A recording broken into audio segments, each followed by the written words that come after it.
Welcome to another episode of Little Talks, your weekly dose of marketing news and insights from Littlefield Agency.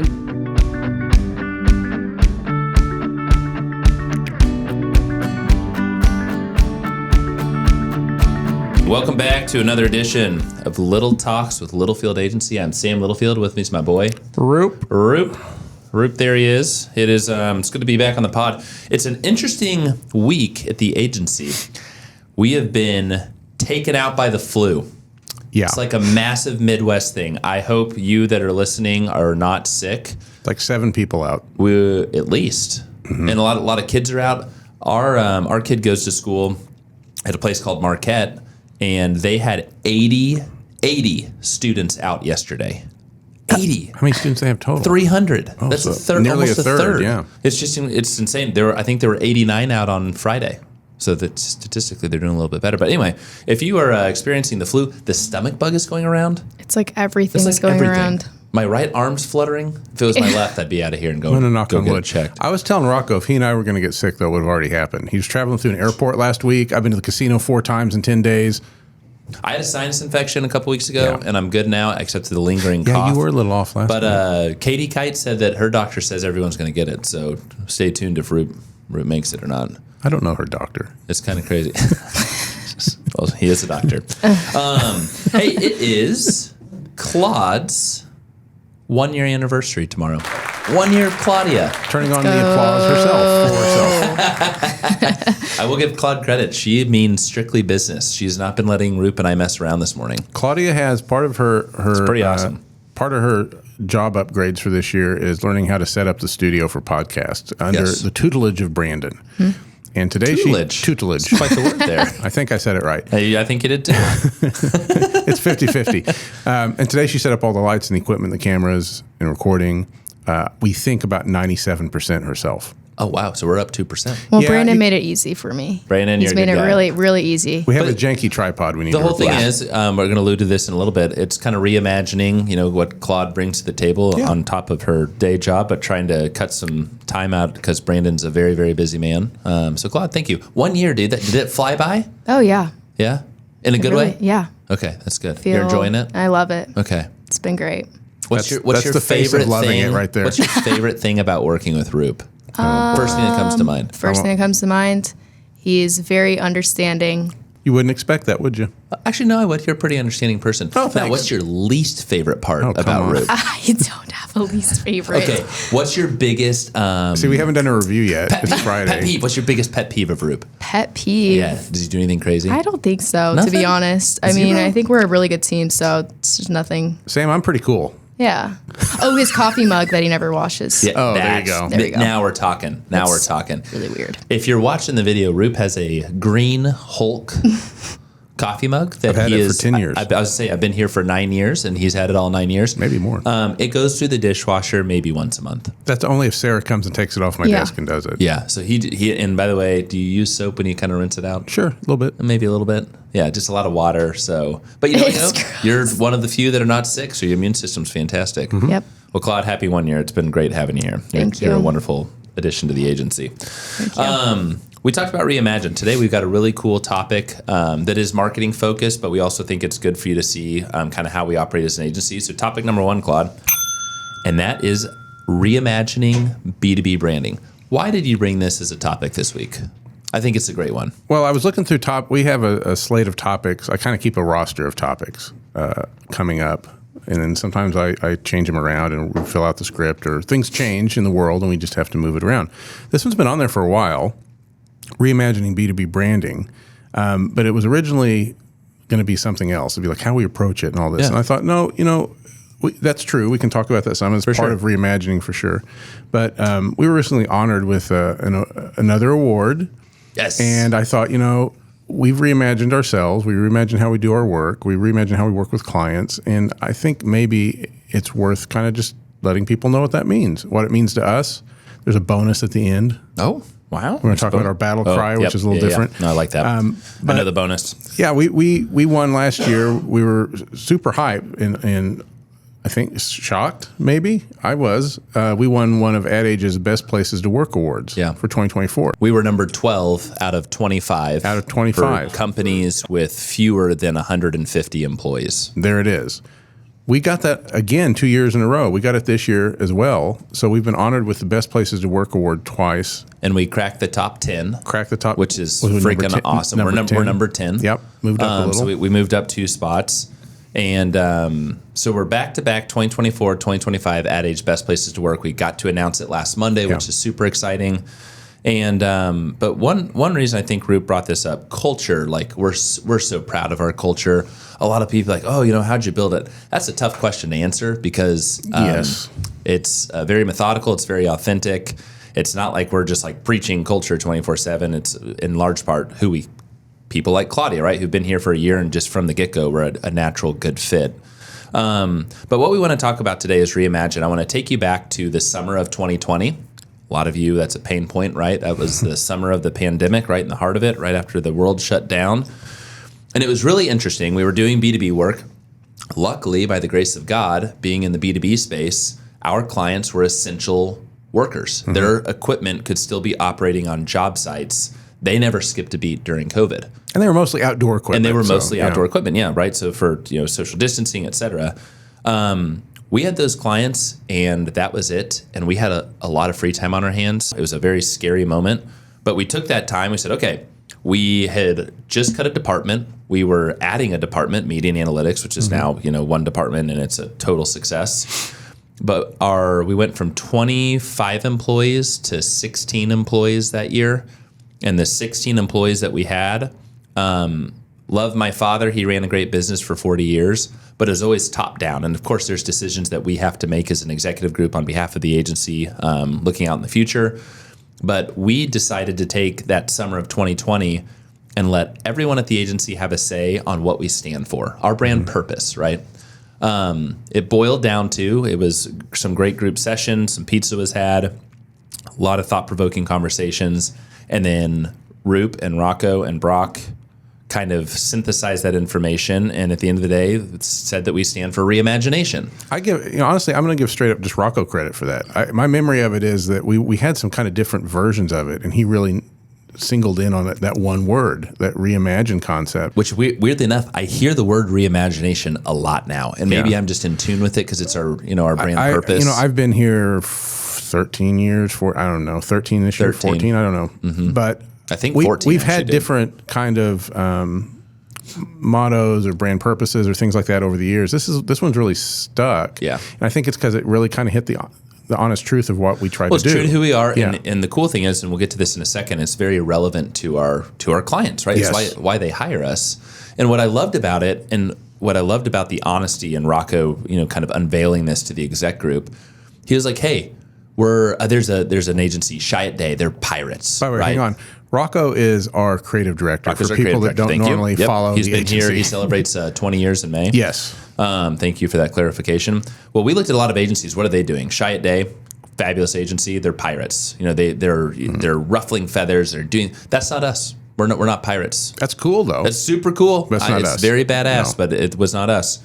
And so he's like, hey, we tried to look at kind of pirate things. That's not us. He's like, we're not inventing things, but we're always reinventing and we're reimagining, and that's where reimagine. I remember came from. trying to push a explorer concept. We're explorers. We go to find new things, learn new things, break new ground. Which is true. And I had this idea we're going to put explorer gear all over the office, and it was terrible. So like Rocco said, very corny. It's cute. Go to the site, but like he really took the same concept of reimagining and kind of exploring. Those are cousins, and he really got it down to that one word. So this is how seriously we take reimagine. I'm going to talk about it internally, and then I'm going to talk about it externally for clients. On everyone's employee review form, you have a scale of 1 to 10. Now, Claudia, who is 20, are you 24? Yep. Okay, she's a newer employee. We don't expect Claudia to be a 10 on the reimagine scale because she's learning a lot, right? She might be in the 4 and 5 range. That's still great because she's doing tactical things, but you have thoughts where you're reimagining, right? And so it is on everyone's employee review. You, as an employee at the agency, are asked to come in and do a great job and do what you're expected to do. But we want 20% of your year to be focused on reimagination. Mm-hmm. It could be little things. It could be big things. on the client side, the reason that we've been with Ditch Witch for 20 plus years, the reason that we're with Grasshopper is they pay us money to help them rethink, reimagine, reinvent, whatever it is when it comes to marketing strategies. Yeah, just kind of, you come in with a problem if you're a client, and you may have an initial idea on how to tackle that problem. But we like to kind of say, okay, that's one option. What other ways could we make this happen? Yes. And kind of bring some options and some new thought to the table. Totally. And I think we look at why do agencies get fired? Usually it's over little things. There's a lot of little mistakes, et cetera. And the other thing is, hey, the biggest one that I get when I'm talking to a prospective client is my agency has become a bunch of order takers. Now, of course, right, you're hiring us to do the job that you're hiring us for, but there are many times throughout every week that a client will say, we need you to do this, and we'll say, hey, time out real quick. Have you thought about it in this light? Yeah. Right? And they're like, oh my God, no, I did not. That is a fabulous idea. Yeah. There's some times where they're like, that's a great idea, but I need this. That's okay. Right? Yeah. So there's a balance to be had there. But let's talk about a couple of the, how about we talk about Ditch Witch? We've reimagined their content strategy over the last year through a podcast. Yeah.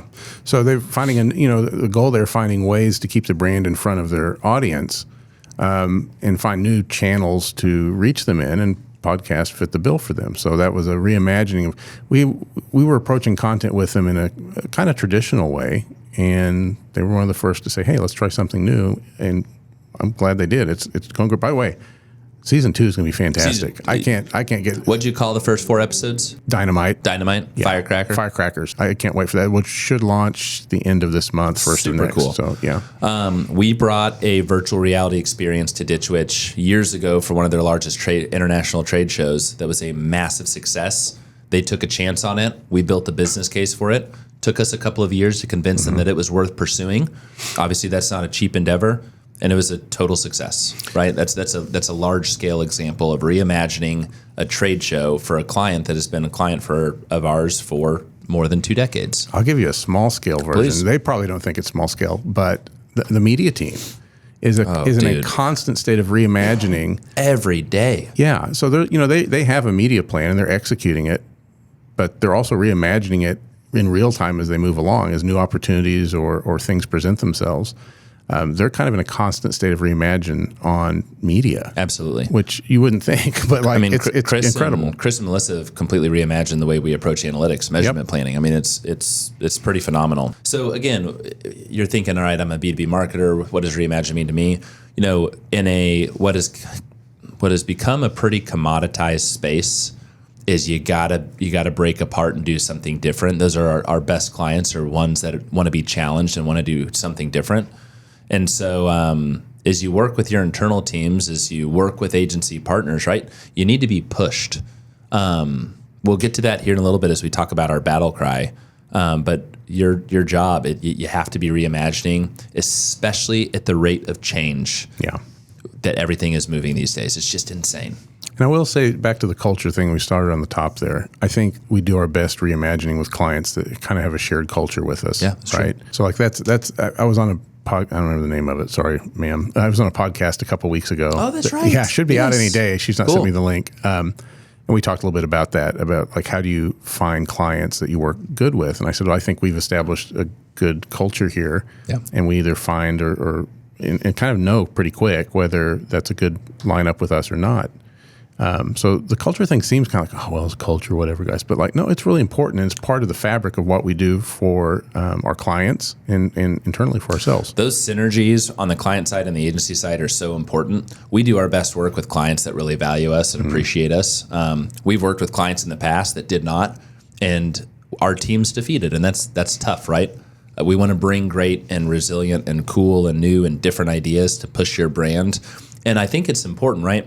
We're not doing things different or something, presenting a crazy idea to a client just for the heck of it, right? No. It's usually driving business results and really separating them from their competition. And often based on data or insights we've discovered. Exactly. Yeah. It's a beautiful thing. Okay, let's talk about our battle cry. Bonus. In this process, we've got reimagine, that is our brand purpose, and then we shift to our core values.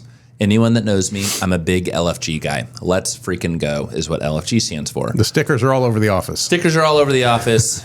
There are poster boards. It is LFG. It's on a mural on a wall. Wait, it kicks off our staff meeting every month? Yep. We use our space to bring everything to life. It's a constant reminder. If you asked anyone at the agency what L, F, and G stand for in the eyes of Littlefield, they'd be able to tell you that it is Littlefield Team First, that's L. Freaking go to the edge, that's F. And G is gotta adapt or die. This is part of our employee review as well. It's very much in part of hiring. That's a huge part in our culture. Littlefield Team First. Walk us through that, Rube. It means you have a collaborative attitude and you're working in a collaborative environment. So it's about the greater good of the team. So if you've got a tough deadline, but everyone's got a tough deadline, it's not about you. It's about what you can do for not what you can do for you, it's what you can do for your country kind of deal. I love that. It really is. So like JFK style. So it's just about being collaborative and working together. And I think this is probably the easiest one, and we talk about it the most at staff meeting because everyone likes each other. Yes. But I've worked places. We've not always had necessarily the high level team we have right now. True. Where that's not true. So I think maybe the L sometimes we take for granted, but no, it's just a big part of who we are and why our clients. It's an attitude on how you approach your day. Yep. Yeah. F is freaking go to the edge, and it's so funny. Matthew said something about freaking the other day, and I was like, I gotta watch myself. Matt's picking it up. Yeah. Just so like his dad. Freaking cool, and I was like, that's awesome, buddy. Here's what I tell our clients. Here's what I tell prospective new clients: is we will never push you off the edge, but we're going to take you to the edge and show you what really cool. It could be creative work, right? It could be reimagining the way that you are approaching your CRM strategies, right? That's what you and Claude do every day. It could be a totally new thing on media and analytics. We are going to take you to the edge.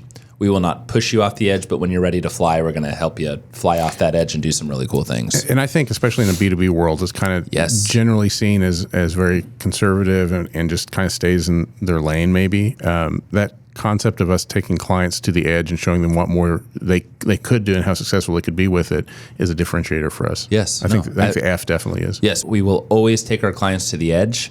Will they go off the edge? I say it's 50-50. Some people are like, yep, absolutely, this is it.